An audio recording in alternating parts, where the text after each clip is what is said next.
Bienvenidas y bienvenidos una tarde más a ECO. En las sociedades desarrolladas, terciarizadas y posindustriales, el espacio rural se imagina como aquel lugar anónimo del que proceden los alimentos, o como un espacio idílico, pero en todo caso como un espacio ignorado, como un espacio que separa dos ciudades, y en el peor de los casos se imagina como un vertedero. Bien, pues la actual agroindustria y las grandes cadenas de distribución han cambiado sustancialmente la relación del agricultor con la tierra y con el destinatario final de sus productos. En España hay pueblos y grandes superficies de tierra que han sido abandonados, pero sin embargo, por otro lado, hay millones de personas que no tienen trabajo ni lugar donde asentarse. Bien, pues cabe preguntarse hoy aquí en ECO si existe un futuro para las poblaciones rurales y su específica cultura, y a la vez, en un escenario de fuerte y contrastado cambio climático, merece la pena también, parece razonable preguntarse o realizar un debate sobre el futuro de la alimentación, de la soberanía alimentaria, que sin duda está siendo golpeada. Y por último, por supuesto, hay que debatir sobre si hay que replantearse esa estructura de las sociedades avanzadas, entre comillas, avanzadas, por supuesto. Bien, pues nada más, os dejamos en primer lugar con un vídeo histórico que nos va a poner sobre la pista del tema del que queremos hablar hoy, ese medio rural. Y posteriormente venimos con una mesa de invitados de lujo para ir desgranando todos los temas que tenemos preparados hoy. Bienvenidos y bienvenidas. La cultura rural surgió asociada al cultivo de la tierra y a un sujeto humano, el campesino agricultor y posteriormente también ganadero. Esta figura estaba perfectamente integrada en su entorno, del que extraía los recursos necesarios para su subsistencia. El incremento de la población y la generación de las sociedades de consumo tuvo una repercusión crucial en este modelo. Estas sociedades necesitaban una mayor gama de productos cada vez más homogeneizados. Esto se tradujo en una presión modernizadora de la mano de la agroindustria, que prometía la erradicación de la pobreza en el mundo. En lugar de eso se instalaron prácticas esquilmadoras de la tierra, y esto supuso la desaparición de la tradicional cultura campesina y del uso comunal de la tierra. La presión de la agroindustria para tener cada vez más productos a un precio más barato han desdibujado ese papel del espacio agropecuario y sus habitantes. Ahora solo son percibidos como un eslabón más en el sistema capitalista, un simple factor de producción al servicio de las corporaciones. En este escenario, el agricultor se ha convertido prácticamente en un trabajador precario de esas corporaciones, aún sin saberlo y a kilómetros de distancia de su patrón. La naturaleza que explota es un recurso más de este entramado financiero industrial. Esta industria controla los precios, las cantidades, las formas de pago, los estándares alimenticios, las regulaciones, los canales de comercialización e incluso la forma que tienen que tener esos alimentos. No es raro que, por tanto, también en España, la población rural haya caído en picado. Tenemos un desequilibrio poblacional desmesurado, una costa saturada y un territorio interior despoblado, con difícil acceso a servicios y una población envejecida. Las difíciles condiciones de trabajo, el escaso poder frente a las grandes corporaciones o las muchas dificultades técnicas y de escala son algunos de los problemas de los jóvenes agricultores que quieren dinamizar estas zonas.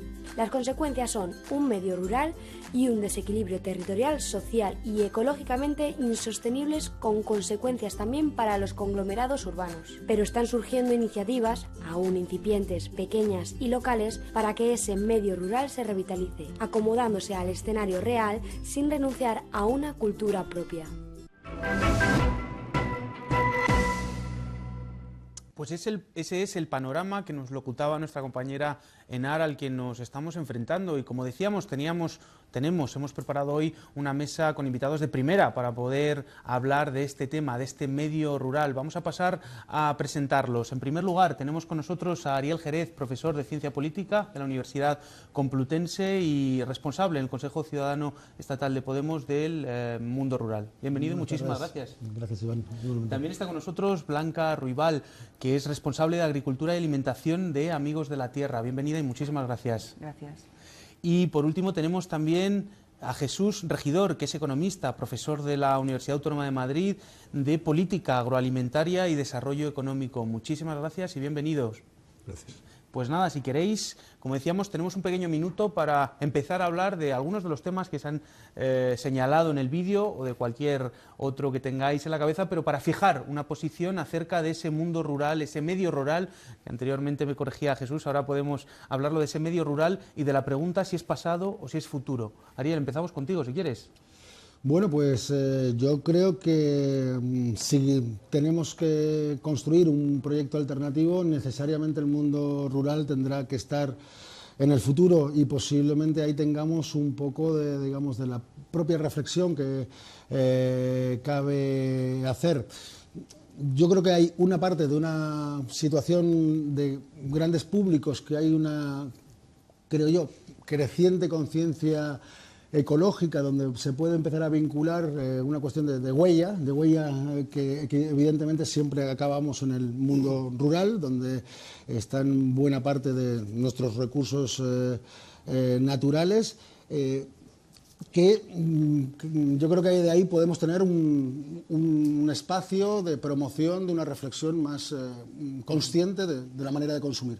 Y también a esto le combinamos en el contexto español, yo creo que una coyuntura política de nuevo abierta, favorable a mover una serie de intereses que lamentablemente, a pesar de haber recibido importantes ayudas de la Unión Europea durante muchos años, no se ha terminado de remover una red clientelar muy poderosa que lamentablemente ha hecho que esos recursos no sirviesen para una transformación estratégica del sector, que creo que hay posibilidades.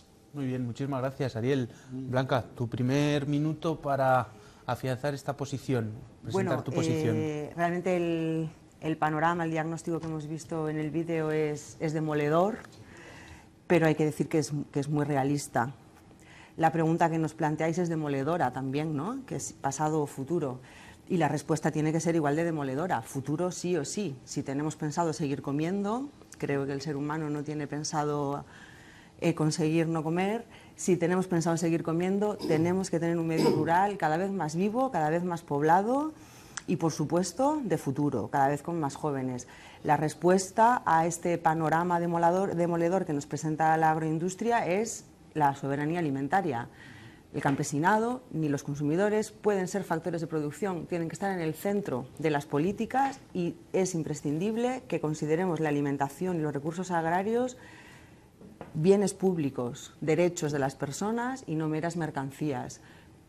Hay que cambiar ese foco para avanzar hacia un medio rural de futuro que nos dé de comer y preserve y use racionalmente los recursos naturales que son escasos, como el agua, la biodiversidad, el suelo, las semillas, y son imprescindibles para que nos alimentemos. No les des ideas que a lo mejor tratan de que no comamos o de averiguar cómo no podemos sobrevivir sin comer. Jesús, tu minuto. Bueno, pues 2 o 3 ideas para empezar. Lo primero es que me ha sorprendido un poco el vídeo porque se centra mucho en lo que llamaríamos la agricultura o ahora la agroindustria.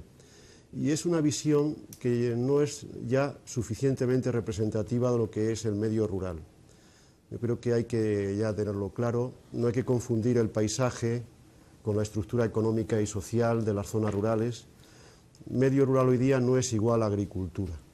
La agricultura forma parte, claro, agricultura en sentido amplio, ganadería, etcétera, bosques. No, forma parte del medio rural, pero cuando vemos los datos de estructura económica y de estructura del empleo, la mayoría de la actividad ya no está pivotando en términos de agricultura como sector primario, ni siquiera como sector agroalimentario nuevo. Eso es un primer dato importante. Después hay que tener en cuenta que el medio rural, como es tan extenso, es muy diverso. De todas formas, hay una cierta creencia cuando hablamos de hablar de rural atrasado, de ese rural lejano, ¿no? Salen fotos de pueblos muy bonitos, de montaña, perdidos, donde no vive casi nadie y tal.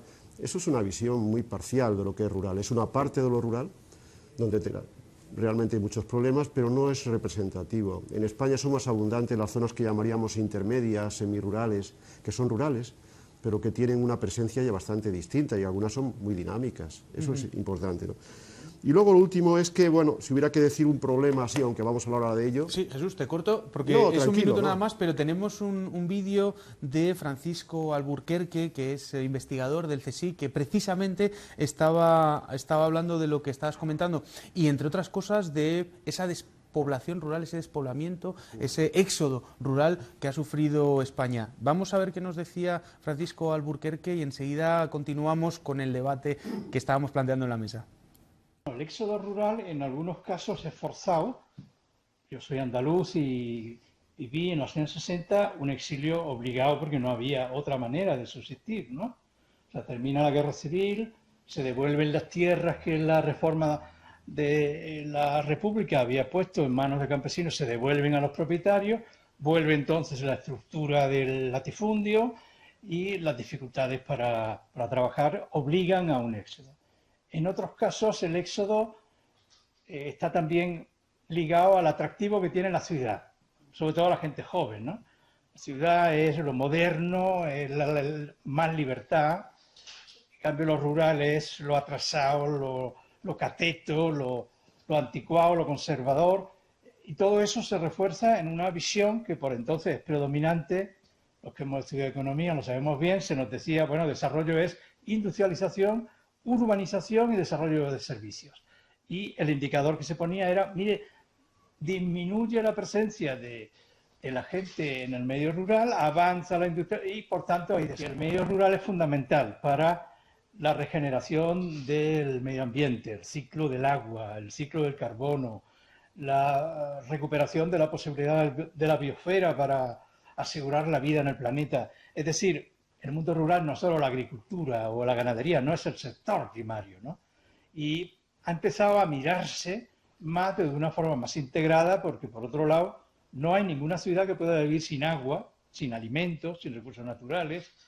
Sin embargo, ha predominado una visión sectorial de desarrollo urbano y desarrollo rural, lo que es una barbaridad. Porque...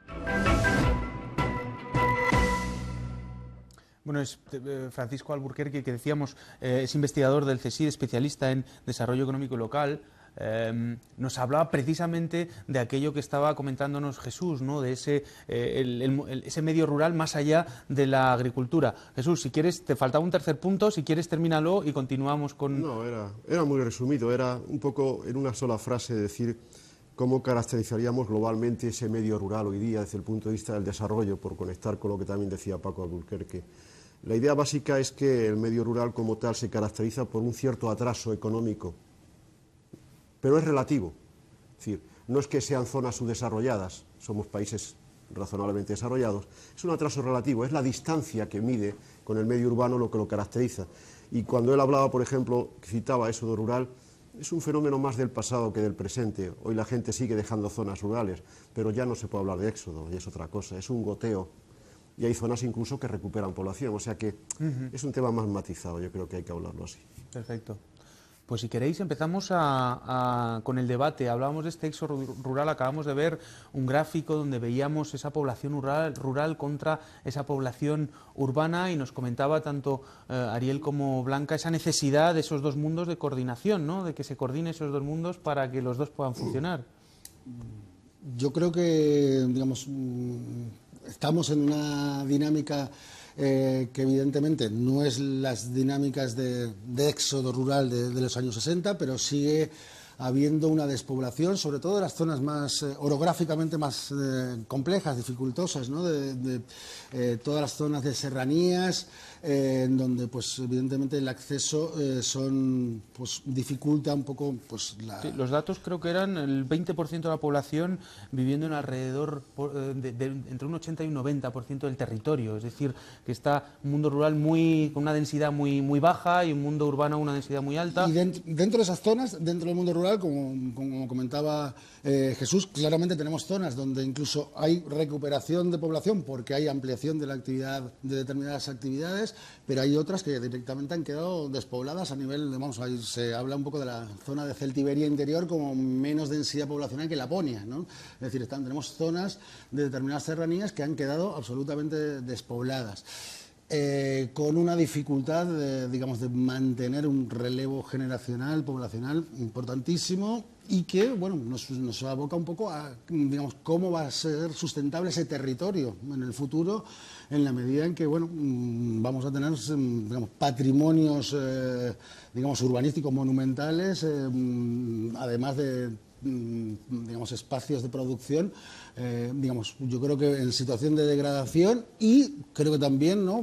Yo creo que hay una parte de, digamos, de compra de territorios por parte de grupos multinacionales que también nos tiene que hacer pensar un poco más en términos no solo de soberanía alimentaria, sino en términos de soberanía estratégica sobre determinados procesos, ¿no? Blanca estaba sintiendo con la cabeza.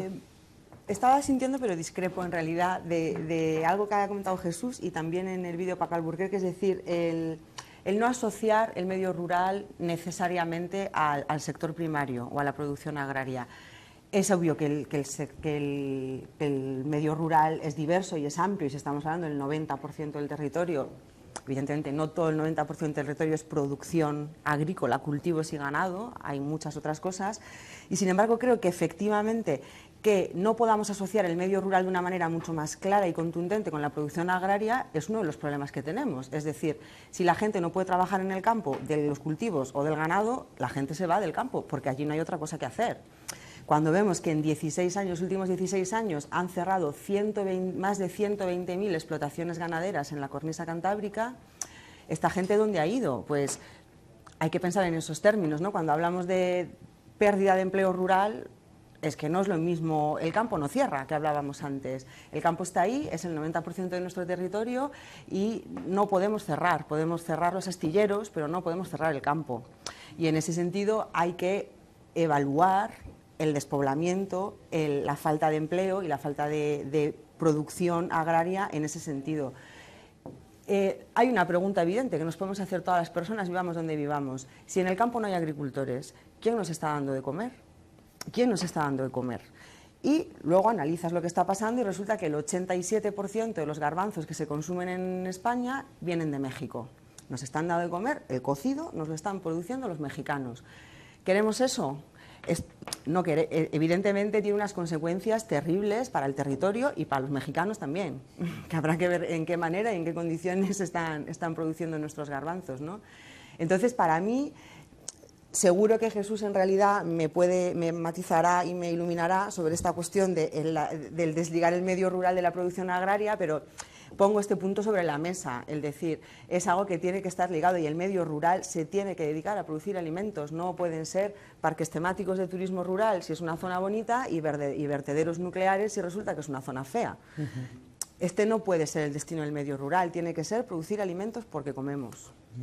Yo no disiento, lo único que quisiera era matizar un poco el tema. Es decir, medio rural, si no piensas en agricultura, no se entiende. Y en eso no hay forma de disentir. De hecho, cuando vas al campo, lo que ves es campo. Aunque realmente no viva fundamentalmente de la agricultura, tu sensación es paisaje, es territorio cultivado, ganadero, forestal.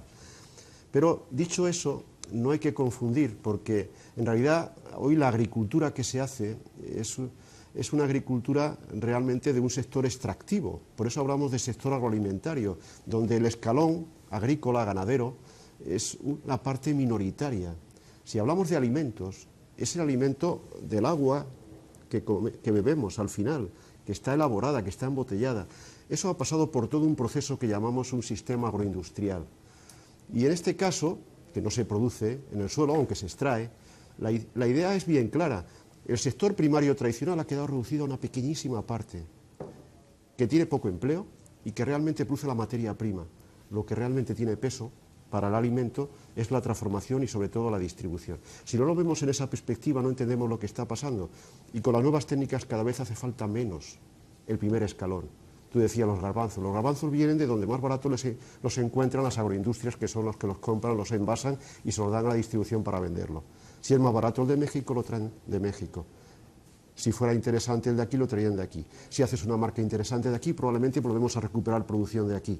Pero ahí hay un tema de precio, un tema de diferencia. Entonces, ese es el problema. El medio rural ha dejado de ser una fuente importante de actividad, porque como tal, el escalón extractivo ha perdido peso relativo en el nuevo sistema de producción de alimentos. También podemos considerar que, digamos, que la propia actividad agrícola es desde hace mucho tiempo una política pública europea, transnacional, ¿no? Es decir, que en última instancia lo que me refiero que claro, que toda la transferencia de recursos ha sido para mantener un rural que ha tenido mejor o peor capacidad de adaptarse y reacomodarse el conjunto de su población a esta nueva realidad económica, ¿no? Yo creo que lamentablemente en España tenemos una serie, digamos, de lastres que vienen de, digamos, de una manera de entender el rural y sobre todo creo que tiene más una dimensión casi política de cómo funciona la decisión a nivel, digamos, de decisores que en toda esta cadena que gestionan toda esta transferencia de recursos y transposiciones normativas que ni siquiera, bueno, ahora podemos entrar un poco a valorar cómo determinadas cuestiones que llaman mucho la atención, ¿no? En Europa, digamos, de que tú en Francia puedes comprarle el queso al vecino que te lo hace en la esquina y aquí, como a ese señor se le aplica la normativa que se le aplica a la gran industria, ese señor no te puede vender a ti un queso. Esas son situaciones un poco terribles que simplemente es una cuestión de voluntad política de adaptar un paquete higiénico-sanitario a esta realidad que debería viabilizar determinadas cuestiones que evidentemente no soluciona todo el problema, pero es parte de muchas intervenciones puntuales que habría que hacer. Perdón.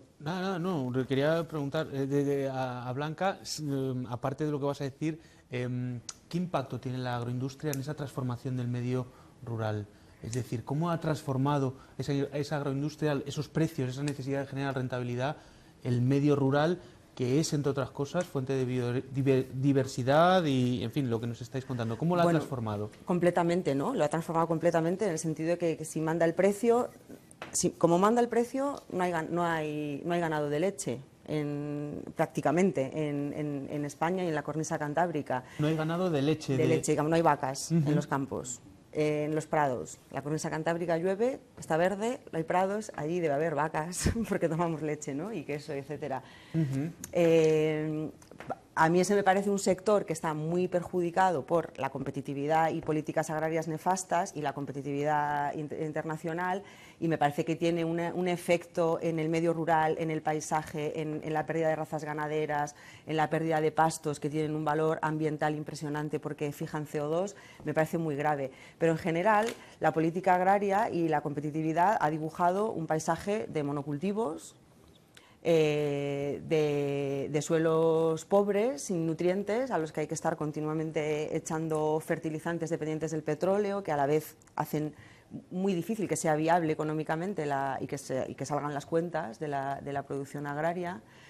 Y, en definitiva, tiene un impacto en el ecosistema muy grande. Y el hecho de que los pueblos se abandonen tiene un impacto ambiental importante en desarticulación del territorio, en masificación de las ciudades, etcétera. Reenganchando con la política agraria, que evidentemente está en el centro de cualquier debate, ¿no? O sea, una política que tiene décadas, la primera política común europea, millones de euros dedicados a ella, etcétera, y esto es lo que tenemos. Tenemos que en España, leo el dato, el 40% de los beneficiarios de la PAC tiene más de 65 años. Y si sumas el otro siguiente 20% tiene más de 55, quiere decir que les quedan 2 días para jubilarse. Esto es el resultado de una política agraria mal hecha. Hoy día la política agraria debía ser dinamizadora de un tejido productivo y económico y social en los pueblos en el que hubiese gente joven que se dedique a esto y que trabaje y que produzca alimentos, y la PAC es un plan de pensiones, por lo visto, teniendo en cuenta el perfil de los beneficiarios.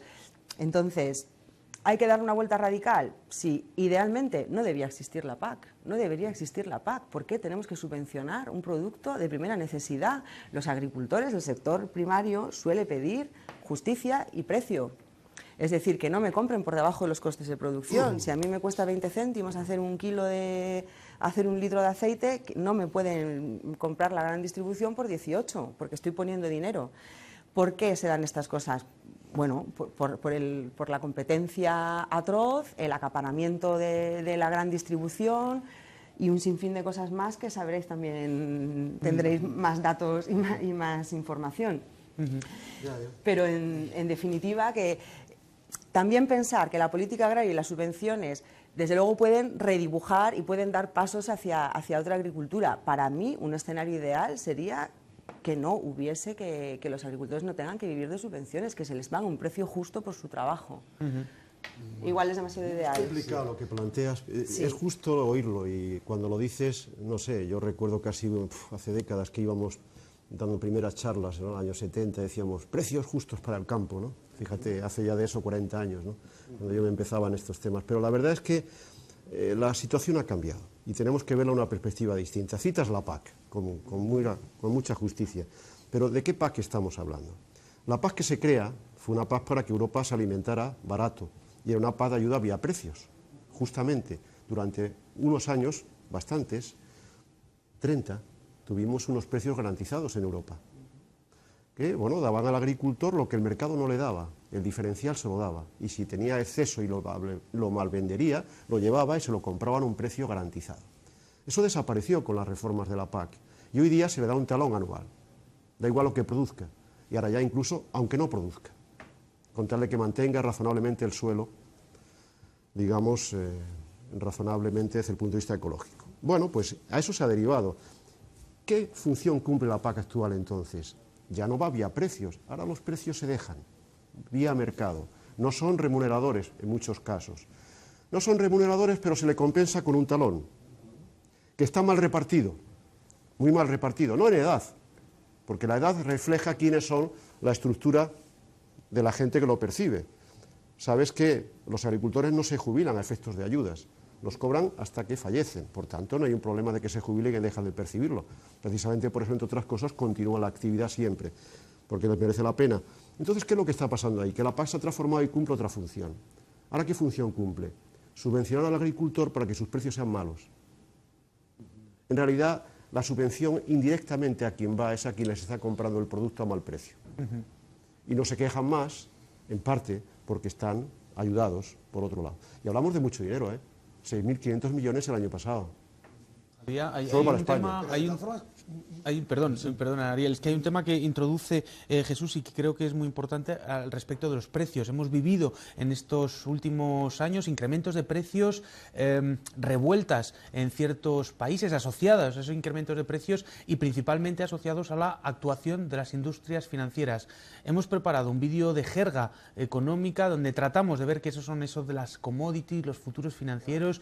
Vamos a ver cómo la industria financiera modifica esos precios de los que nos estaba hablando al margen de la PAC, el mercado global, pero los está interviniendo. Vamos a verlo. Este es el índice de precios de los alimentos publicado por la FAO. Mientras los precios y la producción se incrementan, la crisis alimentaria en el mundo se hace cada vez más acuciante. ¿Por qué sucede? ¿Es debido a la especulación financiera? Un contrato de futuro vincula la obligación de compra de una determinada cantidad de un bien a un determinado precio en una fecha futura. De esta manera, los agricultores podían hacer frente a la incertidumbre de la cosecha. A pesar de que se han utilizado desde la antigüedad, la Bolsa de Chicago fue la primera en regular por primera vez los futuros financieros en un mercado regulado. Hoy en día, los contratos de futuros se extienden a todas las llamadas commodities, que representan una materia prima homogénea que se cotiza a nivel internacional, entrando en esta categoría productos agropecuarios, metales y productos energéticos como el gas o el petróleo. Pero su generalización se produce de la mano de la desregulación financiera de los años 90, que dio acceso a los grandes inversores a estos mercados. Esto permitió que después de la burbuja .com de los 2000 y la financiera de 2007, la especulación pasara a los mercados de los commodities. Apostar por el hambre se ha vuelto un lucrativo negocio. Numerosas evidencias muestran que esta especulación de bancos, hedge funds y fondos de pensiones incrementan los precios de los alimentos de los que dependen millones de personas. Pan, trabajo, libertad y dignidad fue el grito de la población tunecina que desembocó en las revueltas árabes. Hoy la situación no es mejor y los esfuerzos de regulación chocan una vez tras otra con la gran industria financiera. Bueno, pues veíamos ese eslogan de la revuelta tunecina, pan, dignidad, unas palabras que han repetido en diferentes zonas. Lanzo la pregunta a la mesa. ¿Cuál es verdad que ha habido esta especulación? ¿Es verdad que existe este incremento de producción y al mismo tiempo una crisis alimentaria? ¿Esta crisis alimentaria tiene que ver con esa actividad de la que nos estabais hablando, de las industrias agroalimentarias? Yo creo que ahí hay una pequeña confusión, porque podemos caer en una pequeña confusión. Los precios de los que se habla ahí son un segmento de los precios, son los llamados precios mundiales. Los precios de las commodities son los precios que sirven para los grandes intercambios de una lista muy limitada de alimentos tipificados de grandes transacciones. ¿Cuál es la novedad? ¿Cuáles, por ejemplo? Bueno, pues es el trigo de cierto tipo, la cebada, es el azúcar, es el café, es el cacao, la soja, etcétera, etcétera. Esas grandes commodities, que son docena y media, aunque luego son alguna más porque hay varios tipos de cada una de ellas, mueven grandes cantidades de grano y se mueven en unos mercados, los mercados de futuros, donde se encuentran con otras materias primas que también se mueven allí, desde hace más tiempo. Lo que es novedoso es que los alimentarios hayan entrado en esa bolsa. Pero lo que hay que reconocer es que esa bolsa tiene a su vez paralelamente otras bolsas que son puras financieras. Y el dinero se mueve con libertad entre ambas. Y entonces, ¿qué ocurre?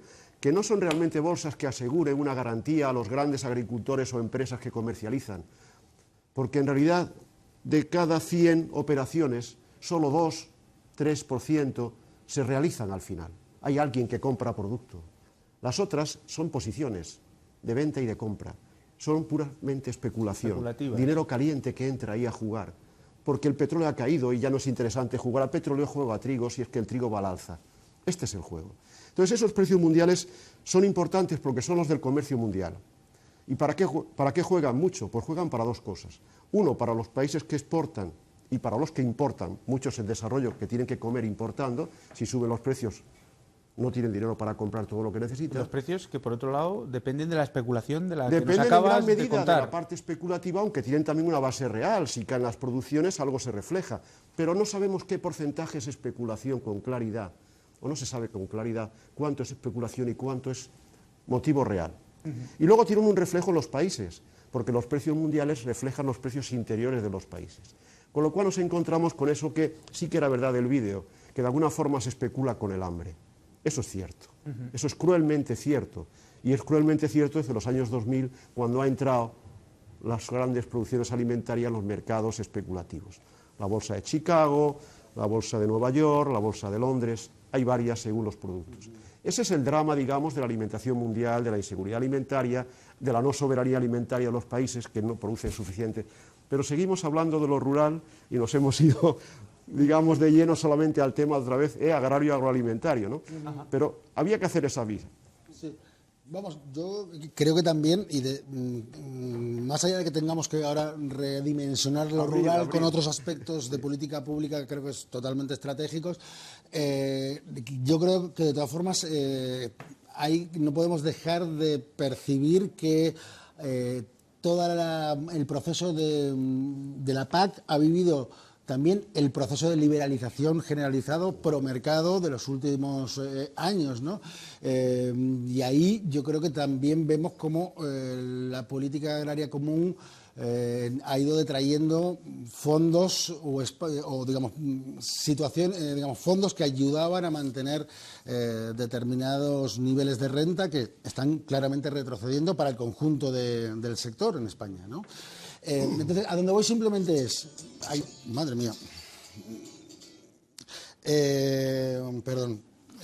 La situación claramente de liberalización hizo retroceder a la PAC, pero sigue ampliando todavía las posibilidades de liberalización, ¿no? Creo que el horizonte del Tratado de Libre Comercio nos pone frente a una cruda realidad que todavía podemos liberalizar mucho más nuestra producción agraria en Europa, al mismo tiempo que cambiamos de filosofía en un montón de aspectos, yo creo que importantes desde el punto de vista de la calidad alimentaria y la salud alimentaria en relación a pues cuestiones como que nosotros tenemos una sanidad animal muy cuidadosa, que determinadas cabañas de otros países vamos a ver que tienen otro tipo de sanidad animal. Nos hablas del Tratado de Libre Comercio, que es estas nuevas luchas que están surgiendo, que tienen que ver con muchos aspectos de la economía, pero también con la liberalización de los productos, pues del mercado agrícola, si lo queremos llamar así, o del medio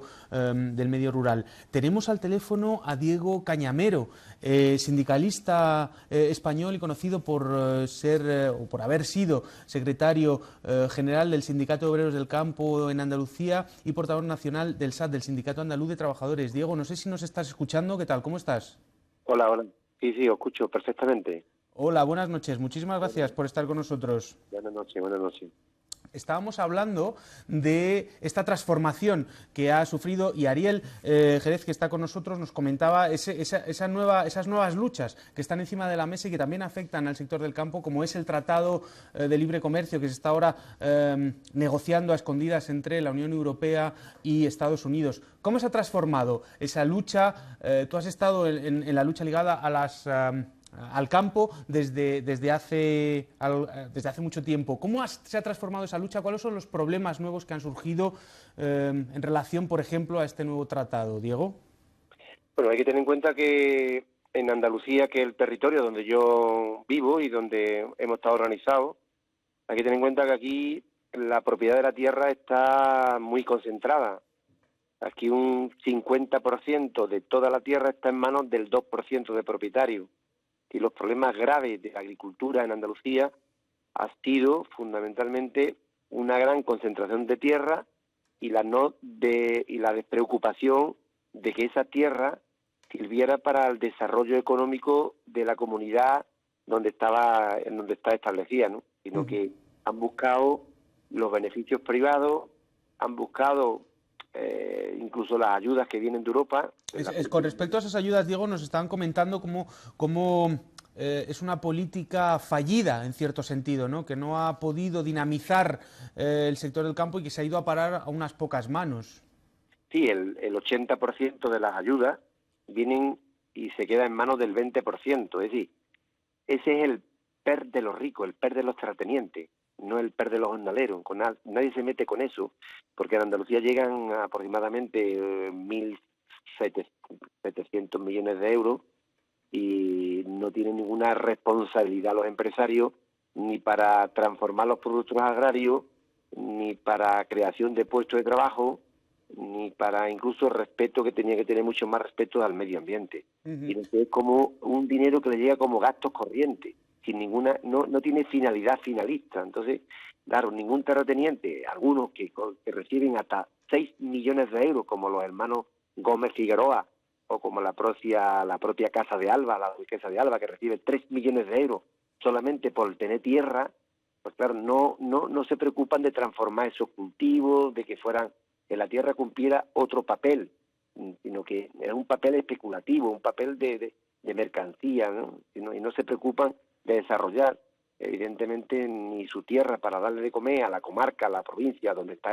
establecida, sino simplemente para vivir ellos como reyesuelo. Y con respecto, nos hablas del problema de la concentración de la propiedad de la tierra y la concentración de las ayudas en unas pocas manos que no permite desarrollar o generar otro tipo de actividad en el medio rural. ¿A qué problemas nos enfrentamos ahora mismo, aparte de estos dos, en el medio rural? ¿Qué problema acuciante pondrías encima de la mesa? Bueno, el gran problema es fundamentalmente que hay 500.000 de jornaleros en Andalucía. ¿Sí? De las 850.000 cartillas agrícolas, régimen especial de que hay en el Estado español, nosotros representamos el 80% de jornaleros que están en paro. Entonces, claro, en el medio rural hay dos graves problemas, y es el paro endémico, viejo de toda la vida, de los jornaleros, y otro gran problema es fundamentalmente la estabilización por falta de vivienda en el medio rural, ¿no?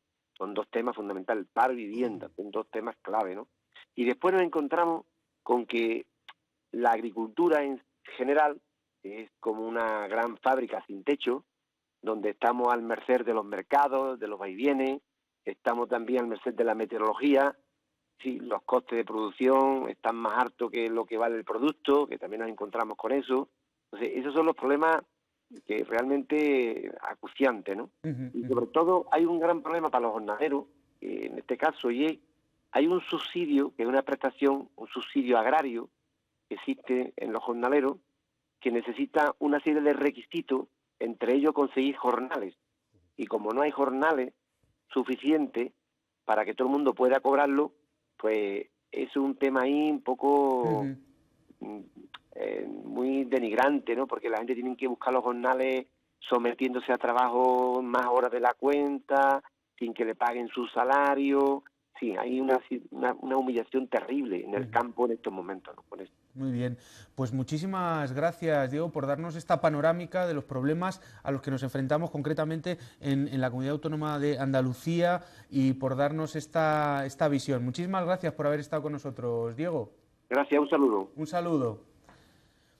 Muy bien, pues Diego nos comentaba los problemas muy concretos que tienen allí en Andalucía, que es una de las grandes regiones productoras, ¿no? Entre otras cosas, y veíamos cómo los precios del aceite, por ejemplo, no paraban de subir y como las familias que viven, las familias, los jornaleros, de los que nos habla Diego Cañamero, que viven de esa recolta, pues tienen penurias, ¿no? Al mismo tiempo que el precio está subiendo. ¿Cómo se explican estas cosas, Blanca?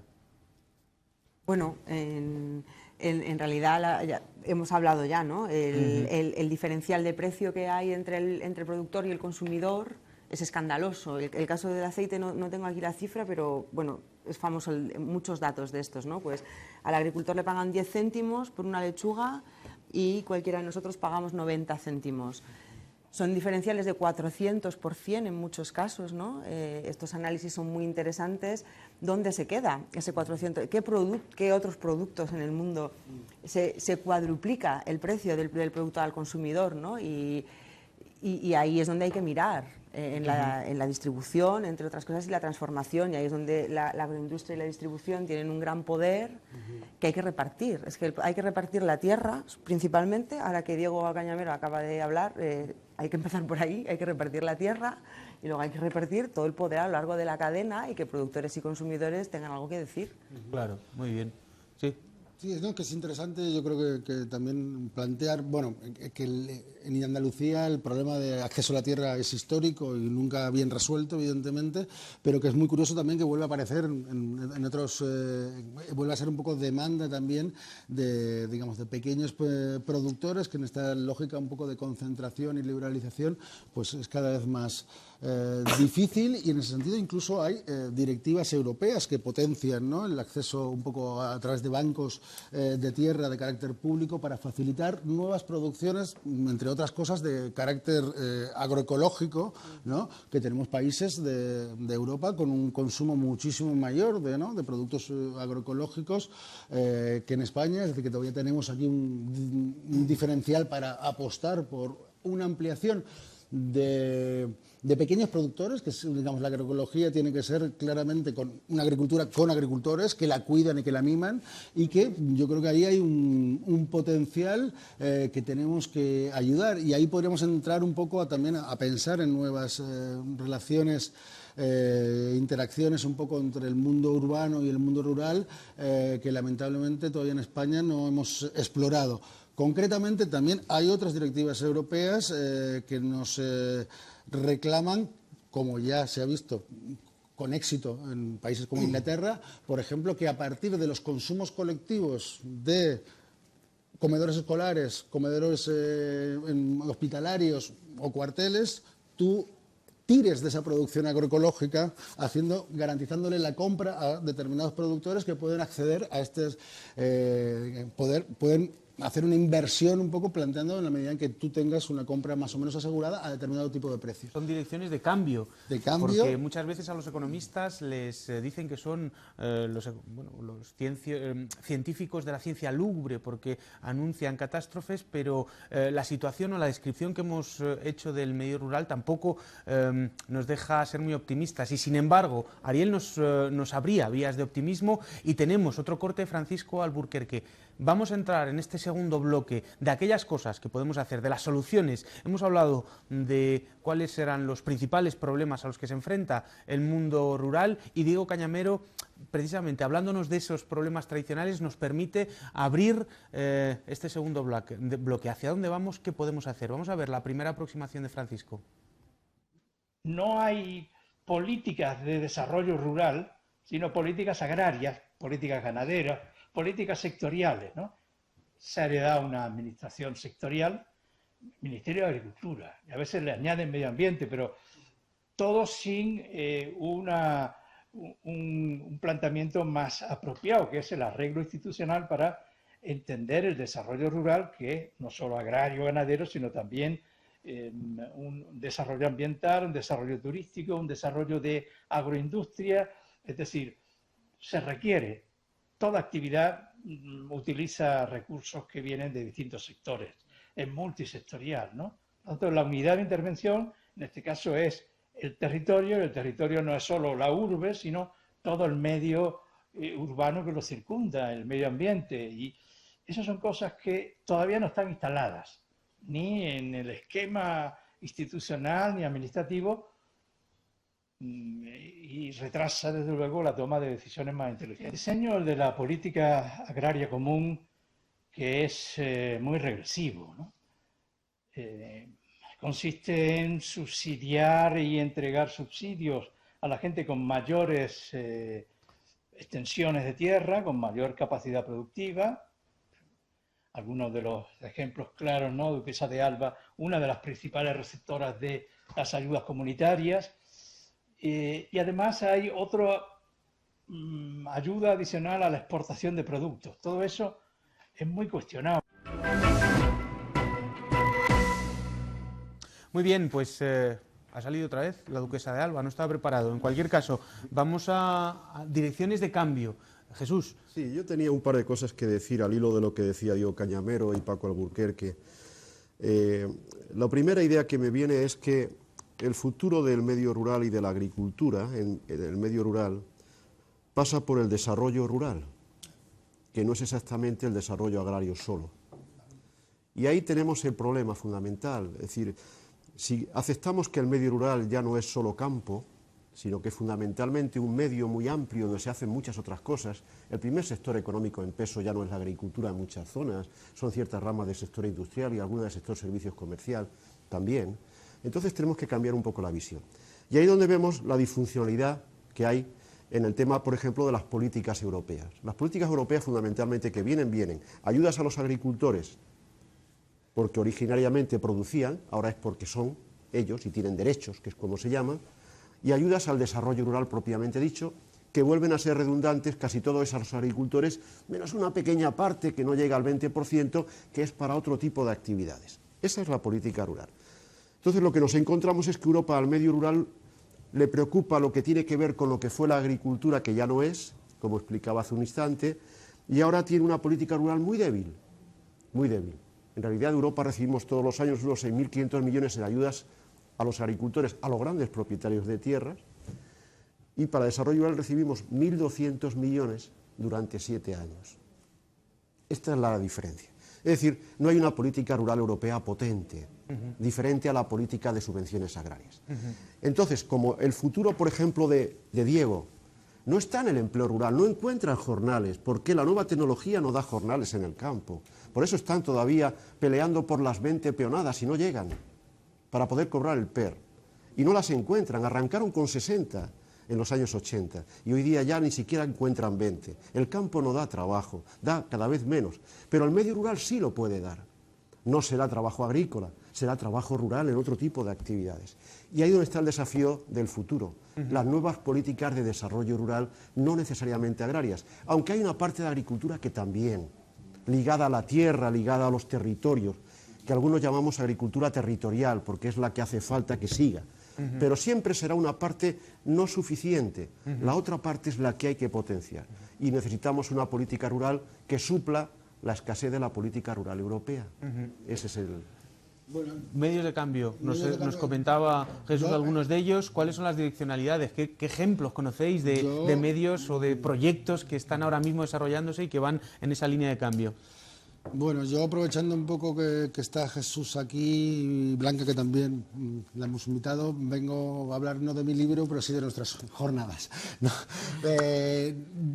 Concretamente, es decir, Jesús está siendo bastante, digamos, tímido en un protagonismo que ha tenido una reflexión muy estratégica de este país, que es la reflexión normativa sobre el desarrollo rural. ¿Cómo cambiar la legislación? No, la legislación ya está hecha. Es decir, en buena medida la redactó Jesús y otros compañeros, en las que tenemos una ley del desarrollo sostenible del mundo rural que yo creo que hace una aproximación muy interesante para pensar, digamos, toda esta integralmente un poco dinámicas que lamentablemente desde el punto de vista de, en este contexto de políticas de austeridad, hemos visto cómo ha impactado muy negativamente en todo lo que es, digamos, las políticas sociales y políticas de empleo que mal que bien vinculadas a, digamos, administraciones locales han venido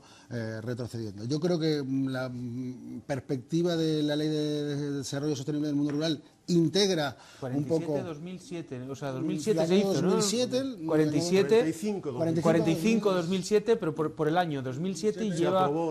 Se aprobó en 2007, pero no ha sido aplicada, ¿no? Bueno, se puso en marcha con poco éxito hasta 2010, porque entró en vigor en enero de 2008, y en 2010 se atascó.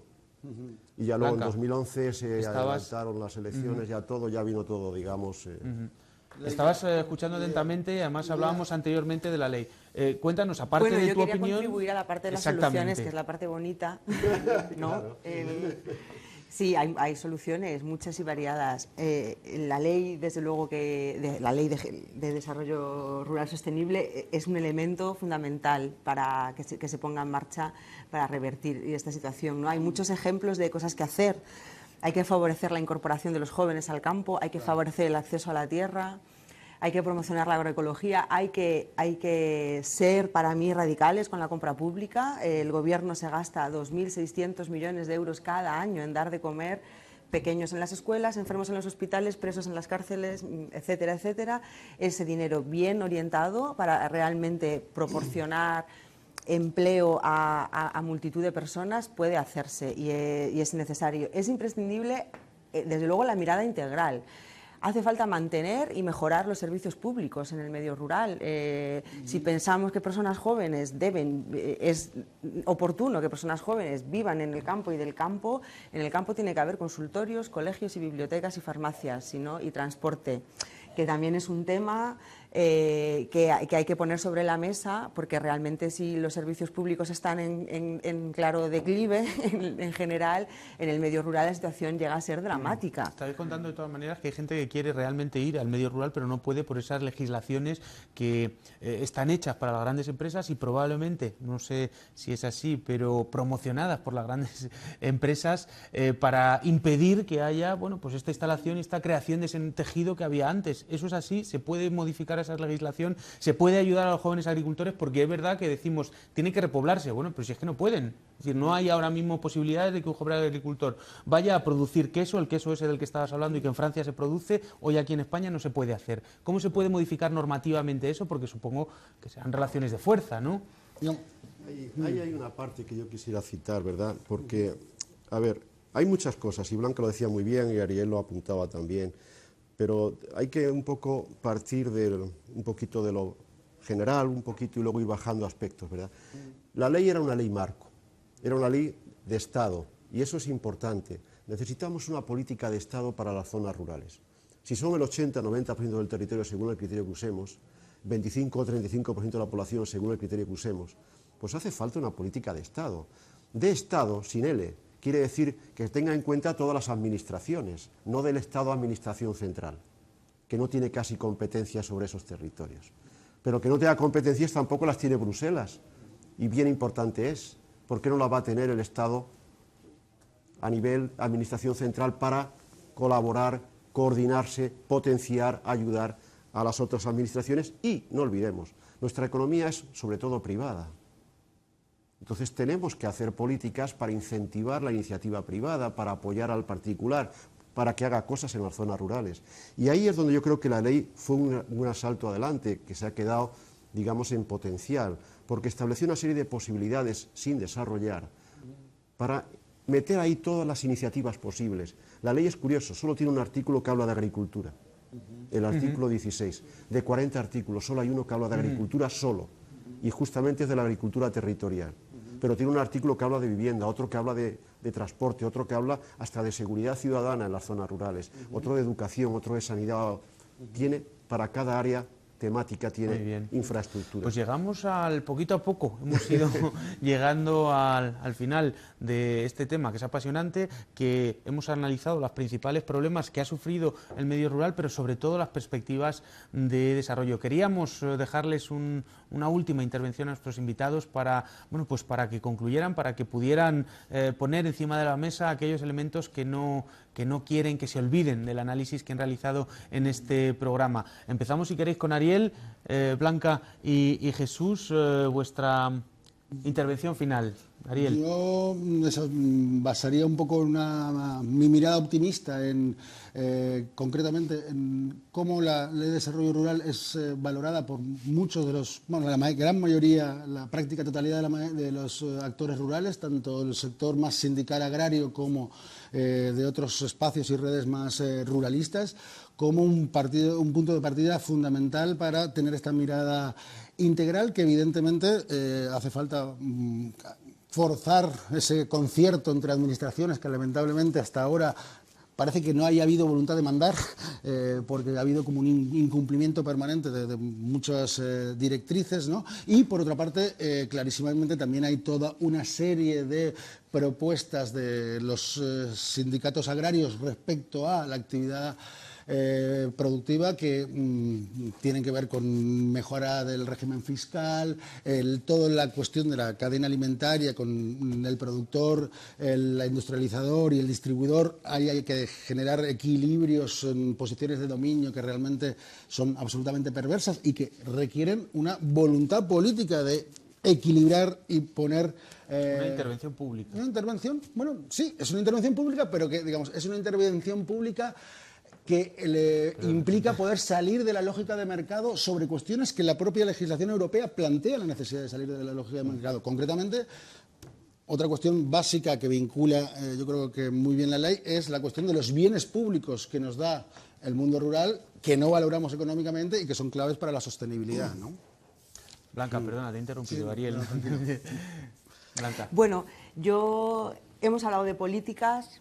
Desde luego está claro que las políticas deben cambiarse y pueden ser un motor de cambio fundamental, ¿no? Todos los problemas que hemos identificado en el diagnóstico, con cambios legislativos y cambios en las políticas oportunos, podrían revertirse y caminaríamos hacia un medio rural mejor, más vivo, con una producción agraria mejor y más sostenible, etcétera. Pero hay una cosa clara, que es triste decir aquí: la agenda rural, los asuntos agrarios están en lo más bajo de la agenda política actual y de la actualidad en general. Y en esto quiero hacer un llamamiento a la ciudadanía, en que está de nuestro lado en el que suba la importancia en la agenda política, en los medios de comunicación, etcétera. ¿Por qué no hay titulares en los periódicos sobre alimentación, sobre despidos en los sectores agrarios, etcétera? Tenemos que conseguirlo. Yo sí creo en el poder de la ciudadanía de realmente generar masa crítica y que reclamemos y que los políticos tengan muy claro que esto es importante, que queremos comer mejor, que queremos pueblos vivos y hay mucho que tienen que hacer. A nivel más concreto, yo diría a todas las personas: dejad de ir al supermercado, conoced a vuestros productores y cercanos, es verdad, y reclamad otro tipo de alimentos. Ahora mismo eso exige un grado de compromiso muy grande, pero es necesario que haya un aumento de escala en la producción agroecológica para que todos tengamos acceso a alimentos. Estas políticas que hemos mencionado no van a cambiar si no hacemos entre todos que verdaderamente sean un problema digno de ser debatido en los telediarios y en los parlamentos. Muchas gracias, Blanca. Jesús. Bueno, yo al hilo de lo que dice Blanca, que me parece muy, muy justo, y también siguiendo con el hilo de Ariel, efectivamente, o sea, en la agenda política pública no está lo rural. Hace mucho que no está. Ponerlo lo rural en la agenda es casi la gran dificultad. Voy a dar un dato anecdótico. En el famoso acuerdo puesto en entredicho entre PSOE y Ciudadanos para el nuevo gobierno, la palabra rural no aparece. Y son 66 páginas. Bueno, aparece una vez hablando de los minusválidos en las zonas rurales, la única vez, porque habla de minusválidos de población rural. Es la única vez. Si cogéis el buscador en el documento, lo encontraréis. Bueno, tampoco apareció en el documento de propuesta negociadora inicial del PSOE. Ahí ni siquiera apareció una vez. Sí en los programas, yo me los he mirado. ¿Y por qué no están en la agenda política cuando en los programas estaba? Porque no está tan fuerte en los programas. En el del PP es un planteamiento muy retrógrado. De hecho, tenían voluntad de derogar esta ley, que luego no hicieron. En el del PSOE sí, pero la ley se les quedó en la mano y no la aplicaron. En el de Podemos recuperó esta parte interesante y Ciudadanos no sabe, no contesta en este territorio. O sea que hay que tener clara cuál es la situación. Necesitamos hablar más de estos temas desde el medio urbano, desde donde sea. Tiene que salir a la calle la cuestión rural, porque en cuanto miramos, todos nosotros tenemos las raíces rurales muy cercanas. Pues muchísimas gracias, Jesús, Blanca, Ariel. Ha sido un placer escucharos. Muchísimas gracias por estar con nosotros y espero que podamos volver a realizar otro debate sobre otra temática, continuando el debate que habéis dejado en esta ocasión, en esta parte del debate. Muchas gracias. Nosotros. Y como siempre, no queríamos terminar sin realizar un par de recomendaciones. Por un lado, una recomendación en términos de lectura que tiene que ver con el tema que hemos estado hablando de la colección de papeles de las relaciones ecosociales y cambio global, editado por la FUEM Ecosocial y por Icaria Editorial. El título es Problemas y desafíos del mundo rural. Os lo recomendamos porque es una recopilación de diferentes artículos y diferentes iniciativas que merecen la pena ser tenidas en cuenta y que tratan muchísimos de los temas que hemos tratado hoy aquí en este programa. Y como evento teníamos pensado, no podemos dejar de recomendaros ir a este programa de repensar la economía que estamos realizando desde Econonuestra, en esta ocasión en la Universidad Complutense. Empezamos mañana con Viviana Medialdea, que va a hablar de crisis financieras y la escuela post-keynesiana. Os lo recomendamos, meteros en la página de Econonuestra. Tendréis toda la información mañana a las 19:30. Entrad para verlo mejor. Crisis y economía post-keynesiana. Nada más. Muchísimas gracias. Hasta el próximo ECO que tratará de turbulencias financieras. Y nosotros nada más, a difundir el programa y el mundo rural. Muchas gracias.